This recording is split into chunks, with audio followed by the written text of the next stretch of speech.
जो दिखा रहे कि सनातन की सरकार है, यूपी में रामराज चल रहा है, सब कांप रहे थर-थर, लूट मच रही है, सिर्फ हिंदुओं के साथ अन्याय हो रहा है, उनकी जमीनें छीनी जा रही हैं। जब तक मैं जिंदा हूं इंसाफ नहीं मिलेगा। चीफ सेक्रेटरी मेरी हत्या कराना चाहते हैं, मुख्यमंत्री जांच कर रहूंगा और मुझे मुख्यमंत्री से उम्मीद है कि मैं उनके पास जाऊंगा। 28 तारीख तक मैं कथा कर रहा हूं अपनी। भगवान राम, क्योंकि धर्म का नाश होगा। लौनी में रामराज आया, शत्रुघ्न महाराज ने लवणासुर को लौनी मां का मारा था, इसलिए वहां रामराज का हिस्सा है। तो वहां रामराज कायम रहे, सब सुरक्षित रहे लौनी के लोग। उन्होंने बहुत कृपा की है मुझको, मेरे जीने का कोई मतलब नहीं है। मेरे साथ क्या हुई कि कलश तोड़ दी, जो रामचरितमानस के साथ सारे हिंदुओं के साथ हुआ है। मैंने कहा ना, अगर कमिश्नर ने अपनी मां का दूध पिया है तो नमाज पढ़ी जा रही है, बिना अनुमति के भीड़ इकट्ठी हो रही है। हम तो हमारी बहनें कलश लेकर निकल रही थी, एक नमाज को रोक दें। अभी ईदगाह मैदान में इकट्ठे हो गए लोग बिना अनुमति, रोक दें। और अगर रोक के दिखा दें, जो दिखा रहे कि सनातन की सरकार है, यूपी में रामराज चल रहा है, सब कांप रहे थर-थर, लूट मच रही है, सिर्फ हिंदुओं के साथ अन्याय हो रहा है, उनकी जमीनें छीनी जा रही हैं। अगर सनातन की सरकार है तो मेरा चैलेंज है सरकार को कि रोक के दिखाएं। जिस दिन ईदगाह में इकट्ठे होंगे, जिस दिन वो खुलेंगे रोजे, और अभी शुक्रवार को रोक के दिखाए, बंद कर देना, राम कथा बंद करेंगे। ये हिंदुओं की सरकार है। सपा में कभी बंद नहीं हुई, बसपा में बंद नहीं हुई, तो पहली सरकार है मेरी। आप कह रहे हो क्या सवाल है? कब तक कपड़े और नंगे पैर रहेंगे आप? जब तक मैं जिंदा हूं इंसाफ नहीं मिलेगा। चीफ सेक्रेटरी मेरी हत्या कराना चाहते हैं, मुख्यमंत्री जांच कर लें। माननीय प्रधानमंत्री जी से हमें उम्मीद है। गुर्जर समाज सिर्फ प्रधानमंत्री जी के आह्वान पर जुड़ा है, केशव प्रसाद मौर्य जी के आह्वान पर जुड़ा है। सुन लो बात, 17 में उनके कहने वोट दिया हमने।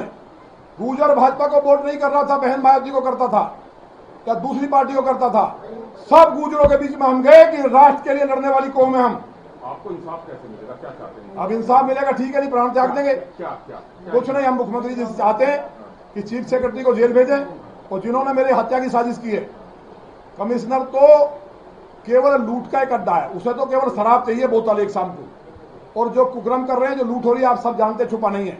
लेकिन आप अगर दिखा देंगे तो बड़ी कृपा हो जाएगी। मैंने तो कई स्टिंग करा लिए रिश्वत लेते हुए। मैं सूची दे दूंगा ड्रग्स की। लोकसभा चुनाव में आपका कहना है कि 76 सीट आ रही थी, कुछ लोगों ने पैसे बांटे, कौन थे भैया? वो हम सब बता देंगे, नाम तो बता दीजिए। नाम बता देंगे जिनने बांटे। किसने बांटे, कौन कर रहा था, कौन लड़ा रहा था, ये सब सबको सब पता है। आप बता दीजिए। बता देंगे, कुछ मर्यादा है, वो भी समय आ रहा है। क्या भारतीय जनता पार्टी का ही व्यक्ति है? अरे भाई, और कौन कर सकता है? भाजपा को कोई हरा सकता है, दूसरा क्या? लल्लू सिंह को किसने कहलवाया कि दलितों का आरक्षण खत्म कर देंगे? जो दलित हमारे साथ आंख बंद करके था, मोदी जी जैसा दलितों का मसीहा जिसने पांचों तीर्थ का उद्धार किया हो, बाबा साहब अम्बेडकर के लिए चरण धोए हो दलितों के, वाल्मीकि समाज के जो हमारे सफाई कर्मियों की तनख्वाह बढ़ाई हो, उनको अग्रिम पंक्ति में रखा हो, जो प्रधानमंत्री के नाम पर जान छिड़कते थे, एक झटके में कांग्रेस जैसी सरकार जिसने 370 लगा के दलितों का आरक्षण समाप्त किया, कश्मीर में अधिकार समाप्त कर दिए। समाजवादी पार्टी ने प्रमोशन में रिजर्वेशन समाप्त किया। बहन मायावती को हत्या करने की साजिश की। बाबा साहब अम्बेडकर को सपा ने भूमाफिया कहा, उनके साथ चले गए। जो माननीय मोदी जी दलितों के लिए दिन रात इतना काम किया, और दलित समाज उनके ऊपर जान छिड़क रहा था। 400 सीट से ज्यादा आ रही थी। उत्तर प्रदेश में, हरियाणा में, राजस्थान में, गुजरात में चली नहीं इनकी, और बंगाल में। कौन एक केंद्रीय मंत्री था जो सारे को रिमोट कर रहा था? पूर्वांचल में कौन नेता था? कहां से फंडिंग थी? कहां पैसे बांट रहे थे? एक एक बात का प्रमाण के साथ रिकॉर्ड है, वो हम दे देंगे जहां सही जगह हमारी। और मेरे पास इन अधिकारियों के वो फाइलें हैं, अगर मैंने डिस्क्लोज कर दी तो जो मैं कह रहा हूं, भारतवर्ष की आजादी के बाद की सबसे भ्रष्ट सरकार सिद्ध होगी। और मेरा यह निवेदन है माननीय प्रदेश अध्यक्ष जी से, माननीय राष्ट्रीय अध्यक्ष जी से, कि एक बार विधायकों को बुला के पूछ तो लो, एक बार जिलाध्यक्षों को पूछ तो लो। तो हमसे मिलते हैं, आंसुओं से रोते हैं। ये निवेदन मुख्यमंत्री जी से नहीं है? मुख्यमंत्री जी से कर लिया। अधिकारी पहले कह देते हैं जी तो विधायक चोर है, सारे विधायक बेईमान है। हमने कहा हमारा जांच कर लो ना। मेरे खेत तक नपवा दिया यार, अब तुमको सब पता है। मेरे घर तक नपवा दिया। मैं तो शोषण झेल रहा हूं, लेकिन मैं बनाऊं जनता के लिए, मैं जनता के लिए बनाऊं। मैं असली पंडित दीनदयाल उपाध्याय जी और सुभाष चंद्र बोस, सम्राट मीर भोज का वंशज शिवाजी महाराज का अन्याय नहीं होने दूंगा। एक भी मेरे आदमी को छेड़ा, मेरी बहनों के साथ अन्याय हुआ है, मेरे टुकड़े हो जाए, मुझे 100 गोली पुलिस मार दे, अगर लौनी में किसी बहन को किसी भाई को छेड़ा तो वो होगा जो सोचा नहीं है। राम कथा नहीं होती ना तो क्योंकि हमें कथा पूरी करनी है और इन्हें ये कांड करना था ऐसे टाइम पे। सवाल अधिकारियों के खिलाफ कार्रवाई की मांग आप कर रहे हैं, अगर नहीं की जाती है तो क्या कदम उठाएंगे? अरे अधिकारियों के खिलाफ कार्रवाई हो ही नहीं सकती, आप कैसी बात कर रहे हैं। जिन अधिकारियों ने मेरे साथ अन्याय किया, कलश तोड़े, रामचरितमानस को खंडित करने का प्रयास किया, जो राम कथा को रोका, जिन्होंने रामद्रोह का काम किया, मैंने कहा ना गुरु ग्रंथ साहिब है हमारा पूज्य, कुरान है, बाइबल है, जरा छेड़ के दिखा दो ना। बहुत बड़े हिंदू नहीं, ये तो हिंदू हैं बहुत बड़े, इन्होंने तो मुसलमान खत्म कर दिए। सारे कारोबार, सारे थानों में ठेकेदारी मुसलमान माफियाओं की चल रही है। सबसे ज्यादा हिंदू विरोधी सरकार चल रही है। कहाँ हो आप लोग यार, आपको पता नहीं है क्या थाने में ठेकेदारी कैसे चल रही है? आप तो गाजियाबाद के निवासी मेरे साथ पढ़े हैं, कोई मेरे साथ, आपने मेरा बचपन देखा है।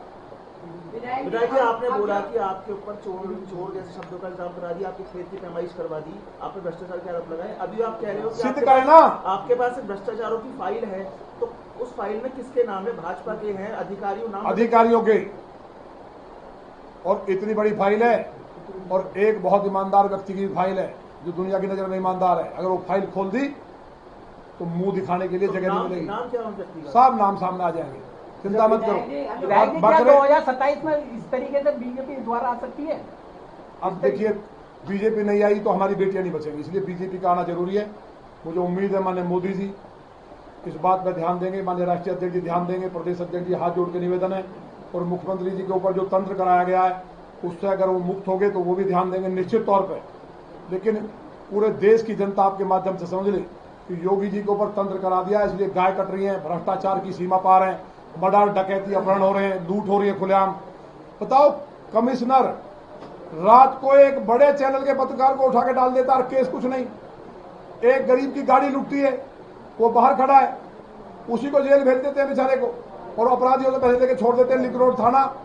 एक घटना थोड़ी है, ये तो छोटी बात है। पूरे प्रदेश में क्या हो रहा है? अयोध्या जी में गरीबों की जमीन लूट ली, कुछ तो दिखाओ महाराज। आपके साथ विधायक जी मारपीट हुई, महिलाओं के साथ धक्का मुक्की, मुझे तो काट दें, मार दें। आपकी बेटे की टांग तोड़े जाने की बात कर रहे हैं, तो पुलिस में शिकायत दर्ज करवाएंगे? आप बिल्कुल कानूनी रास्ता लेंगे? कानूनी रास्ता बिल्कुल लेंगे। पुलिस से कोई भरोसा नहीं है, सरकार से कोई भरोसा नहीं है, माननीय न्यायालय पर भरोसा है।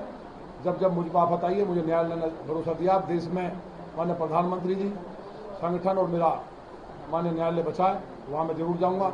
मेरे साथ जो जाती हुई उससे पहले मेरे कार्ड फाड़े गए, मेरे साथ बदतमीजी हुई मेरे पिताजी के, आज तक विधानसभा में पेंडिंग है मामला। इसके बाद अब दोबारा कमिश्नर ने मेरे खिलाफ बयान दिया, मेरे साथ बदतमीजी की, उसका भी मैंने लिख के दिया हुआ है, कोई कार्रवाई नहीं। विधानसभा अध्यक्ष जी से मुझे उम्मीद है, आपके माध्यम से कह रहा हूँ, मैं इन्हीं ड्रेस में जाऊँगा विधानसभा और बिना कुछ खाए पिए जाऊँगा। ईश्वर की कृपा ही जिंदा रहूँगा कथा तक। अगर खाने पीने के अभाव में मर गया तो आप लोग बैठे, लेकिन याद रखना मेरी बात, आप पछताओगे। मैं एक माई का लाल मेरे पूरे जीवन में वो सिद्ध कर दे। मेरा केवल ये है, किसी के साथ गरीब के अन्याय ना हो। मेरे दरवाजे 6 बजे बैठ जाता हूँ मैं, भगवान मान के लोगों को काम करता हूँ, यही मेरा दोष है। मैं गाय की बात करता हूँ, गरीब की बात करता हूँ, जरा गरीब पटरी वाले की बात कर रहा हूँ, मोदी योगी के सपनों को पूरा करने के लिए लड़ रहा हूँ। तो मुझे उम्मीद है कि अधिकारियों को सम्मानित किया जाएगा। मैं तो ये कह रहा हूँ, कमिश्नर उत्तर प्रदेश को आप जो है उसका भी चार्ज दे दो, डीजीपी का, तो बहुत अच्छा काम होगा। एक बार लखनऊ में बुला के देखो अपनी आंखों के सामने। विधायक जी, दिन 5 बजे दिन में शराब पी के कमिश्नर घूमता के सुना आपने? मतलब ये शर्म की बात नहीं है। कमिश्नरेट बनने के बाद जहां जहां भी कमिश्नरेट बनी है, जिसने भी अधिकारी ने बनाई है, अधिकारियों ने केवल कमिश्नरेट सिस्टम इसलिए लागू किया था, आईपीएस अधिकारी जो बेईमान है, इतने आईपीएस हो जाएंगे कि जनता की कोई सुनेगा नहीं। एसएसपी होता था एक, लोग जाते थे, डीएम की पावर होती थी। कमिश्नरेट सिस्टम बनने के बाद 50 गुना करप्शन बढ़ा उत्तर प्रदेश में। एक थाना होता था, 20 थाने खुल गए, हर थाने में दलाल बैठे। कौन बैठे? सारे मुसलमान बैठे।